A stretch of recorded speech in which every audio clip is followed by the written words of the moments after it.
Salam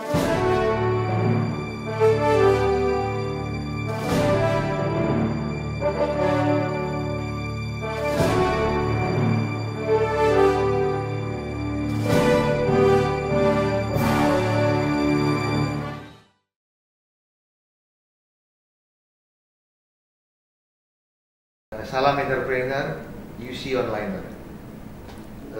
Sebuah karya itu besar, itu terletak pada hal-hal yang detail.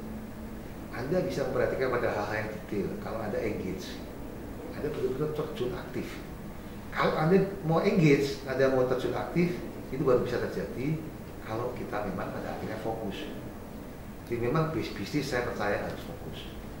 Itu sama mau di bisnis, mau di perjalanan kehidupan spiritual, semuanya butuh fokus.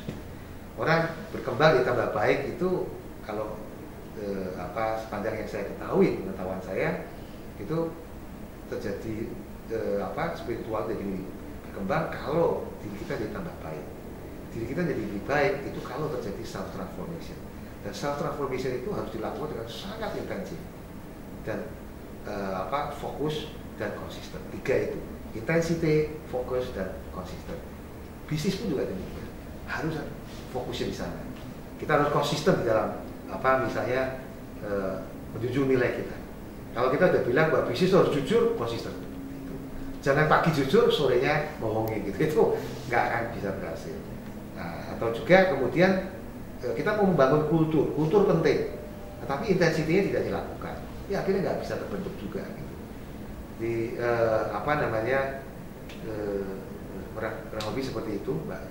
Pada waktu perusahaan sudah mencapai pertumbuhan tingkat tertentu, secara teori pertumbuhan perusahaan itu kan bisa dengan 2 jalur, yaitu adalah strateginya bisa organik, tumbuh dengan bisnis yang ada, atau dengan cara inorganik, dia dengan cara mulai akuisisi.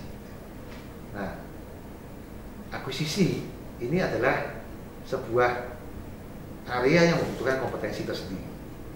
Ini membutuhkan kompetensi tersendiri, bukan semua orang mempunyai kompetensi di sana. Pada saat saya mengembangkan perusahaan ini dan mulai memandang bahwa kita mulai perlu tumbuh dengan cara inorganik, disitulah kita mengalami proses pembelajaran baru dengan mengalami beberapa kegagalan. Akuisisi itu gagal. Selama ini? Ya, saya dalam perjalanan hidup ini kan memang mengembangkan usaha ini saya learning by doing gitu ya. Tentu di situ banyak bentur-bentur, banyak yang keliru-keliru. Kalau dengan pengetahuan yang sekarang, kalau saya toleh lagi, tentunya ya hal-hal yang salah itu yang perlu kita hindari. Misalnya adalah tadi tidak fokus. Gitu. Kedua, kalau kita tahu bahwa sebuah industri itu sebenarnya kalau dipelajari kita jadi ingatkan dari awal itu bukan industri yang cocok buat kita masukin, tentunya nggak dimasukin. Seperti bisnis stainless steel saya itu berapa tahun dia mengalami kerugian, baru belakangan ini mulai mengalami keuntungan. Itu memang faktor industrinya ada. Kedua, tidak fokus. Saya tidak sempat nangani lagi karena saya sudah kesedot luar biasa di grup. Sampai dengan menunggu anak saya pulang, anak saya terjunkan di situ cukup berat buat dia, baru istilahnya fresh graduate, tapi udah langsung saya suruh melakukan turnaround begitu. Tapi saya kawal. Dan dengan dia engage di situ, dia kalau pulang lapor sama saya, makan bersama, dia cerita, saya mendapatkan gambaran lebih konkret. Di situ saya bisa memberikan arahan-arahan yang lebih efektif. Gitu. Ini kan larinya adalah soal fokus tadi. Industrinya memang berat, fokusnya nggak ada.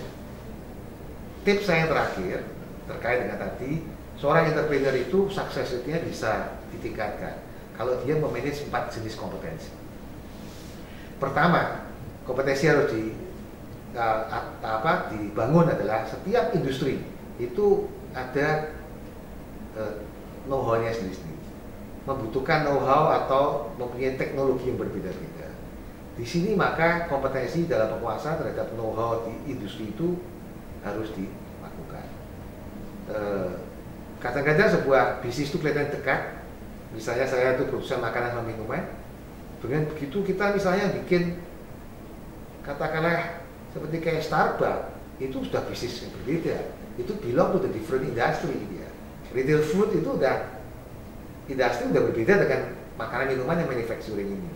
Apalagi kalau saya lompat misalnya dari katakanlah makanan minuman, dan sekarang saya bantuin anak saya masuk ke industri kelapa sawit misalnya. Ini udah nyebrang ke industri yang berbeda sama sekali.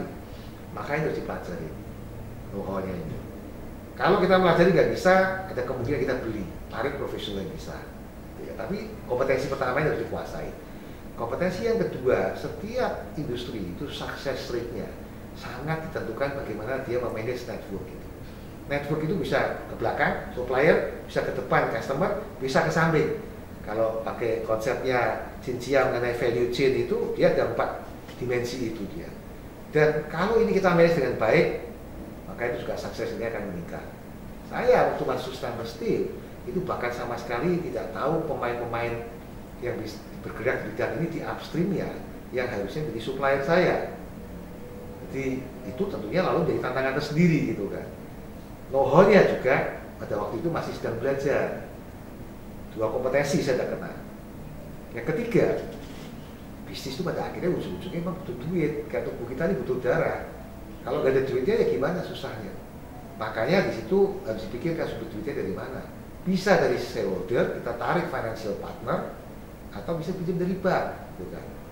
Syukur-syukur kalau jadi menantunya orang kaya, gitu kan. Nah, ini yang ketiga, kompetensi yang harus dimiliki. Ya.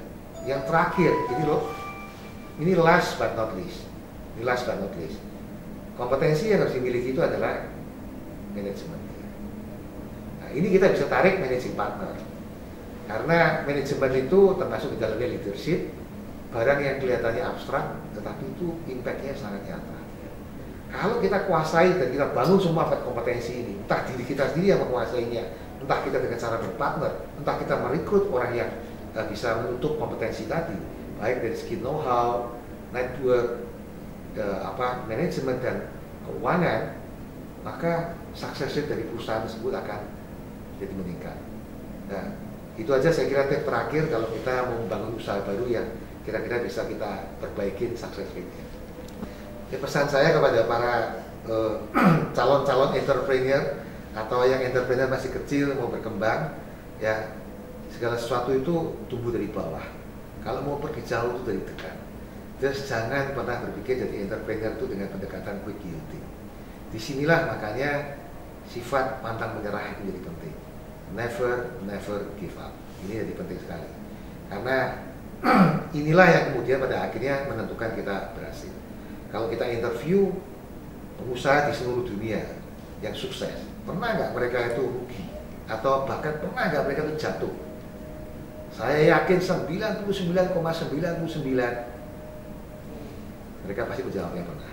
Yang sisanya 0,001 itu belum bisa dikatakan sebagai pengusaha yang berhasil. Karena belum proven ya gitu. Jadi jangan pernah menyerah. Dan satu hal yang pesan saya sampaikan kepada para calon pengusaha muda, bahwa tidak ada sukses itu yang mudah. Semua sukses itu membutuhkan perjuangan yang luar biasa. Seorang pengusaha yang sukses itu dia idealnya memenuhi 3 persyaratan. Harus mempunyai kepintaran di atas rata-rata. Nah, lalu cari kepintaran di bidang mana? Tadi kan dia akan know-how. Kedua, bukan kerja keras, tapi kerja sangat keras. Ketiga, ada faktor waktu dalam hidup ini. Ini yang tidak sepenuhnya di dalam kendali kita. Oleh sebab itu, makanya kalau gagal, jangan menyerah, karena waktunya belum datang. In time, kita akan berhasil. Anda lihat Steve Jobs. Steve Jobs itu dari dulu pintar nggak? Pintar. Dari dulu dia kerja keras nggak? Kerja keras dia. Tapi kenapa dulu dia gagal, baru setelah dia kembali lagi, dia baru berhasil. Ada faktor timing kalau saya lihat. Itu faktor timing ya. Dan timing itu kemudian bisa terbentuklah tim yang lebih lengkap dan sebagainya, pasar barangkali sudah lebih siap dan sebagainya. Jadi banyak faktor di sana. Jadi intinya jangan mudah menyerah, karena tidak ada sukses yang mudah. Terima kasih. Sampai jumpa UC Onliner.